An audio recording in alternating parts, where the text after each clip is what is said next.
The clock has begun. The time is right.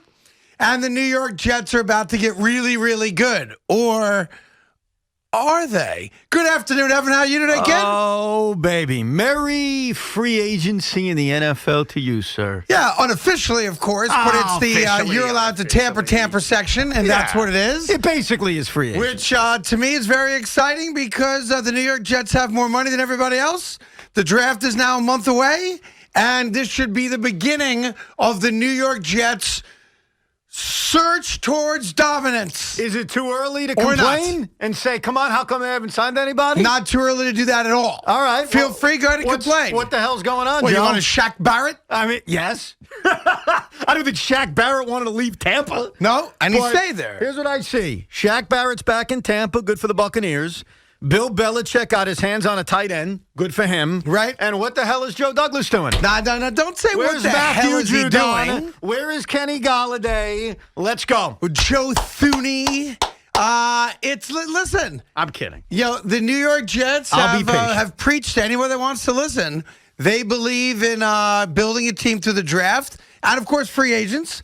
They've made everyone knows how much money they got, like whatever, $70 million, whatever it is. So everyone's aware of the money they have available. Everyone knows that they're willing to spend that money. They said they are, right? Yeah. So there is a part of me, yes, that at 12 o'clock today, 2 hours ago, there is a part of me that said, hey, wake up, Jets. Jets. Right. I tapped into the inner Craig Carton. I know it was daylight savings and all that stuff, but the Jets know to go to work, right? Now, a lot of guys have re-signed with their own team. Yeah. There have been a number of guys that have been let go, and you imagine you're going to restructure with the team they were previously on. Mm-hmm. But I am with you. It is now 2:04. What are we doing? It has been 2 hours and 4 minutes. Let's go. And there's a big part of me that says, how come the Jets haven't signed anybody? I'm not going to lie to you. Well, you know what's worrying me? The New England Patriots have a lot of cap space, right? They do. They have about $68 million in room. Right out of the gate, Bill Belichick goes out and adds a tight end. But I just mentioned a name to you, Matthew Judon, pass rusher, Baltimore Ravens. They are apparently, the Patriots, aggressively going after him. So there's a part of me that is not only excited for the Jets to add talent because God knows they haven't had it, but there's also a part of me, Craig, that eyes what Bill is doing with money. Because we haven't seen the New England Patriots as an active free agent spender. Right. Because usually they don't need to be. Correct. But this is a very different time. So, look, Joe Douglas is going to be aggressive. The Jets are going to improve their roster in the next few days. But there is an excitement in my heart because I want something. The last year, and really the last few years, has been very tough to watch because they haven't had the talent. Right. They haven't had the coaching. And here is an opportunity. $80 million in cap space, a general manager ready to spend it, a competent head coach who apparently, Craig, people want to play for. Yeah. So we've heard. That's what we've heard. Look, in all seriousness, maybe you are. At 2:06, I'm not panicked yet, but I'm very excited because the Jets need a hell of a lot of talent, and Joe Douglas has to go to work. He's got a lot of work to do. Well, what are they doing? Like, I don't want to be one of these sky is falling guys, but like, hello. I know Woody Johnson's been tweeting a lot lately, but I'm sitting here 2 hours in and, a team that we hate and despise and go against every year. I'm not saying that the Patriots are winning a championship because they signed, Jonnu Smith. I'm not saying the Patriots are going to win a championship if they also wind up, signing a second guy or third guy. I don't want them getting I got Matthew more Judon. money than anybody. Yeah. So why should I lose out on a guy that I want? I shouldn't. Well, that's the thing. Jonnu Smith is not a guy, when I was putting together over the weekend my target list as a Jet fan, I did not have Jonnu Smith on top my list, but I did have Matthew Judon in my top 5. So I don't want the news breaking in the next 5 hours that Matthew Judon is ending up in New England. I don't want to see it. But they've got a lot of work to do. They need a pass rusher. They need wide receivers because whoever the quarterback is, and I know that's the big thing, Sam Darnold, Zach Wilson, Deshaun Watson, it doesn't matter. Bro, it doesn't matter who the quarterback is. Right. You've got to equip them with weapons. You've got to protect them. So that is certainly a big priority as Joe Douglas goes to work. And look, it's not going to be completed in free agency. The draft is going to be monumental. with as many draft picks as they have. Listen, everyone's expecting the Jets to be one of the most active teams. Let's go. And I'm sitting here as a Jet fan going, nothing. Nothing. There's even a report that the Giants are close to getting a deal done with Kenny Golladay. That would be huge. That'd be great for the New York Giants. The Giants can't be that active. They don't have any money to spend. So if the New York Giants actually got Kenny Golladay, that's a home run for the Giants. But that's a great deal for the Giants. But think about what they're doing. Where are the Jets? What are the Jets doing? Do something. Yes, for the sake of doing it. Let people know that you're alive. Look, the Giants preparing to do something because even though they haven't worked out a long-term deal with Leonard Williams, they restructured Nate Solder. They basically told Nate Solder, here's the deal, bro. We are going to cut you or you're going to take a massive pay cut. Right. Your choice. They obviously got rid of Kevin Zeitler, who's already been picked up by the Baltimore Ravens.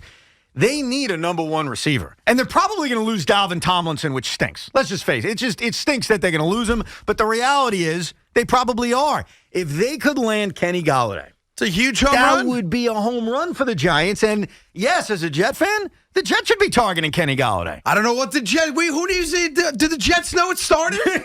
I have text Joe Douglas. I'm going to text him. I do have a lot of faith in Joe Douglas. I like Joe Douglas. Everyone says they want to play for Saleh. And I'm going to tell you this. Yes. Memo to you, to the New York Jets. And I do believe I speak for all of us as Jet fans. The big news better not be Richard Sherman. No.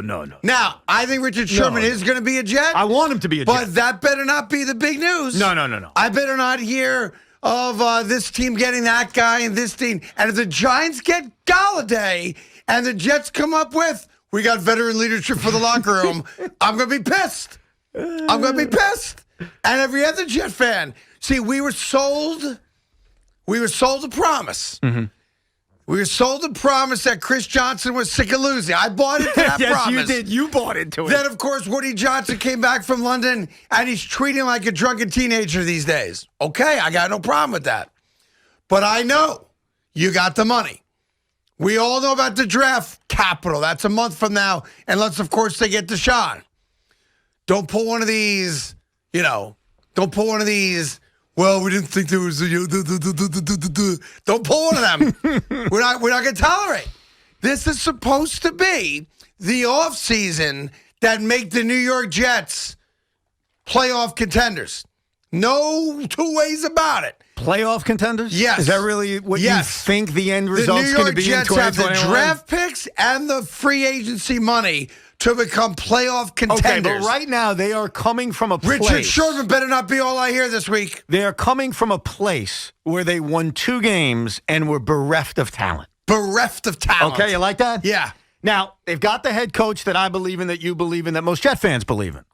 They have cap space, they have picks. I am not setting the bar in my head that they all of a sudden have to have the talent of a playoff team, because to get there, even with aggressiveness in free agency, to get there, they got to hit in the NFL draft. Of course they do. They have to hit in the draft. So what they need to do over the next week or so, and probably shorter than that, a couple of days, because it's going to go fast, even though we're 2 hours in, and so far only 2 or 3 things have happened, is you have to be smart with the contracts you hand out, because here's the other problem. The New York Giants, I thought, had a really good free agency last year. Think about who they signed. Blake Martinez, awesome. Right, great. James Bradbury, yep, awesome. They're having to work out a long-term deal with Leonard Williams. You go out and spend a lot of money, you can very quickly put yourself in a position where you're hamstrung cap-wise. Yeah. And then when you want to take care of your own guys, like a Dalvin Tomlinson, you got to let them go. So you've got to balance the line between improving this roster, adding impact players, but being in a position a year or 2 or 3 from now where you're not stuck. Yeah.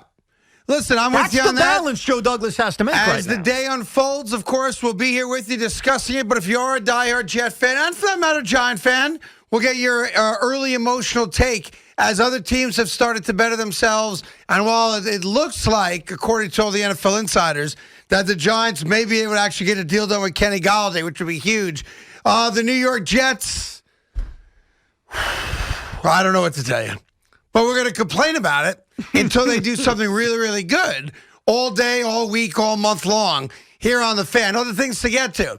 The Mets are an interesting, just uninteresting franchise on what makes them happy. The other day, of course, we spent half the day talking about that silly little 27-out thing where they're celebrating like it's the 7th game of the World Series, right? Yes. Now, the New York Mets are celebrating a spring training walk. Okay. Whoa. A spring training walk is now all you hear from Met fans. Oh, my God. Craig. Can you believe that at bat? Oh, my God. He walked. And it is another reminder. Like, every day I think I'm going to go and not be reminded that the Mets are the Mets. Somehow, some way, the Mets remind me that they are the Mets. A spring training walk. I want to ask you a few questions. Yesterday, and it's okay if the answer is no, by the way. They even put it on TikTok. I'm driving in today. I'm stopped at a red light. On TikTok, I get an alert. The New York Mets have a TikTok video. Right. It's all 22 pitches of the 22-pitch walk. Okay. Did you, and it's okay if the answer is no. I don't want you to think I'm Don't judging tell me you. what's okay. Did you? I'm going to give you the answer tell that's you, honest. If you don't like it, you don't like it. Okay. But my answer is going to be my answer. Did you watch the Mets spring training game yesterday? No, I did not. Did you watch any bit of it? I've seen the highlights. Okay. Yes. That's how I became aware of the 22-pitch walk. Yesterday, while doing other things, I had the Mets spring training game on. And I was visiting my father and my mother. So Jet was playing with Grammy, and me and my old man were watching the Met game. We're all talking about other things. I think that's fabulous. I do. I love that. Thank you. Now, I was listening to Ricky Ricardo. Oh, very nice. I heard him and Jeff Nelson did a fantastic job over the weekend. So anyhow, me and my dad are talking about big issues. We're talking about the world around us. And all of a sudden, we start to focus on the Met game. Yeah. Because I look to him and say, hey, Dad, I think Luis Guillorme has just had a 9-pitch at-bat. Wow. And he's like, wow. And I make the comment to him, this guy pitching, Jordan Hicks, is actually coming off Tommy John surgery. Wow. Now it's pitch 12. By the way, he's behind 0-2 until like pitch 9. Now it's 1-2. Now he gets it to 2-2. Me and my dad, our conversation about the future of America, it has stopped. Stop because in a spring training game, a guy worked an 0-2 count to 3-2. Well, we're not. Oh my God! No. Let's put world peace aside for a second. Guillermo's close to walking. Guillorme. Yeah. So now it's 2-2, and we are focused. And I say to my dad, you've seen hundreds and thousands of baseball games. What's the longest pitch at bat you've ever seen? I can tell you the most important one, but go ahead. Oh, right. He says, I don't know, probably the high teens. I said, yeah, me too. All of a sudden, it's pitch 20. Wow. And then he takes ball 3. Dom Smith thinks it's ball 4 because we've all lost count. And on pitch 22, against the poor SOB coming off Tommy John surgery, Luis Guillorme draws a walk. And you can mock it, and you can go, ha. But you know what? You didn't experience it. That is a moment me and my father are going to talk about when he's on his deathbed. Really? I'm going to say, Dad, remember that spring training game? Me and you, Luis Guillorme? That was something to behold. And then the Cardinals... Something to behold? The Cardinals had to fake an injury to get Jordan Hicks out of the game, which I thought was hilarious. Spring training walk. It was epic. I was tweeting about it. I was so into it. I saw your tweet. I think it started in 0-2. I think that was your tweet out there. I saw it. I'm like, what are we doing? Why is that not cool? What? Because it's a spring training walk. Because do you like baseball? I love baseball. Okay, you don't think the beauty of baseball. I'm a fan of the team I root for more than the sport itself. Obviously, so am I. You're a fan of the sport more so than the team. Oh, give me a break. You know you are. It was a Met moment, was it not? Was it? Yes. Was it really a Met moment? Is it right up there with, I don't know, Gary Carter leading off the 9th with the single?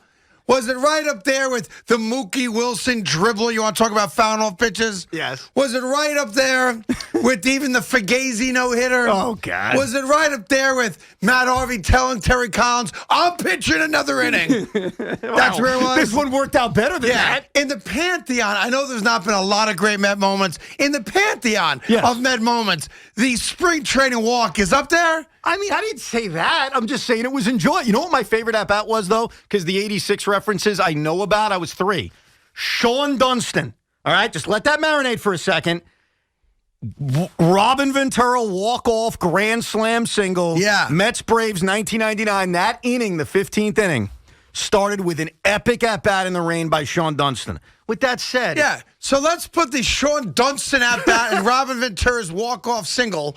grand slam single with the Guillerme spring training walk. It was you knuckleheads. It was an awesome at-bat. And in the middle of March where we all miss baseball. That's why you love baseball. I respect that. And I love the Mets. But it's more about respecting baseball. And you love baseball. You know what happened? That is a baseball move to love that. That's not true. And I'll tell you something else. You know what's going on the last 12 hours on Mets Twitter? Go. They want Luis Guillerme to be the everyday third baseman. That's happened. Because everybody hates J.D. Davis. No, right. It's because this guy because he walked in a spring training game. He's got a great glove, which we all know about. Right. And he gives you wars when he's at bat. Okay. He gives you battle. Oh. Imagine if that happens in a regular season game. If it does, we'll talk about it. There's no doubt about it. Craig, I'm going to make you a prediction. Even better if it happened in October. But this one happened in March. You know what? Not even late March. Craig, still early March. Craig, I want you to file this away. Yeah, go ahead. I happen to think the Mets are going to have a really good year this year. I'm not saying they're going to win the World Series. They're going to have a really good year. Okay. There is going to be an at-bat by Luis Guillerme that we are going to talk about for years to come. For years to come. There's going to be a prediction. Sean Dunston-esque at-bat. Yeah. Now, I know the Mets lost that series, but I think most Met fans remember the AB I'm talking about. So you're comparing a playoff at-bat now to at some point during this regular season. No. We'll have a Guillerme at-bat that spans the ages. Did I say regular season? Maybe I'm making a postseason prediction. Oh, okay. Even better. Luis Guillerme is going to have an at-bat. Maybe it is a regular season game. Maybe it's a big one. Maybe it's for the division title. Who I don't knows? know. Could be. He is going to have an at-bat where you and I are going to reference back March 14th, 2021. I'm telling you right now. Okay. That's a prediction. Put that in your little, you keep notes? Yes. Make yourself a little note there. You got it. I'm writing it down right now. At some point, not like a random May game, but some point, in a game that matters. Yeah. Yes, in a game that matters. Yes. Okay. That's going to happen. But don't dismiss spring training. Look, Domingo Germán's pitching great for the Yankees. Davy Garcia's been great. Yeah. We can't ignore everything about spring training. There are certain things that happen that offer maybe a sign of things to come. Wow. And I, for one, as a Met fan first and a baseball fan second, really enjoyed that performance by Luis Guillerme. All right, we'll get into all that with you. Plus, I was just handed a note that we were having a major New York Yankee on the show today, but I do not know who it is. Ooh. So, isn't every Yankee a major Yankee? Do you think Giancarlo Stanton and Aaron Judge would call home after a spring training game gang? Guess what I just saw? A guy that may not even make our team just had a 22-pitch walk. He's going to make the team. Okay. Well, anyway, we're having a Yankee on at some point today. Nice. I don't know who, I don't know when. But I was just handed a piece of paper, major Yankee player coming on to say what's up. So there you go. You have a prediction? I do have a prediction, but I want to keep it to myself. Okay. Should I write it down and fold it and put it under my popcorn? Fold it, yes, and I will too. Okay, you got it. You got it. I'm also learning about Lou Gower to know what qualifies as a major New York Yankee. I'm going to write down, I'll just do initials. It's obvious, right? Yeah, of course. All right. Don't look, you big fat cheater. I'm not looking. You were looking. I have a prediction in my mind. All right, I wrote mine down. Throw me a pen. Folded it. I'm going to write mine down. There you go. Thank you. Mine is folded, locked and sealed under the bell. Okay, mine is folded. There you go. And is under my giant box of popcorn. Okay, we're going to get all your calls coming up, the latest on what the New York Jets did or didn't do. And did you see the 22-pitch walk? If you didn't, do you want to? Be honest. Yes. Okay. It was awesome. Yeah.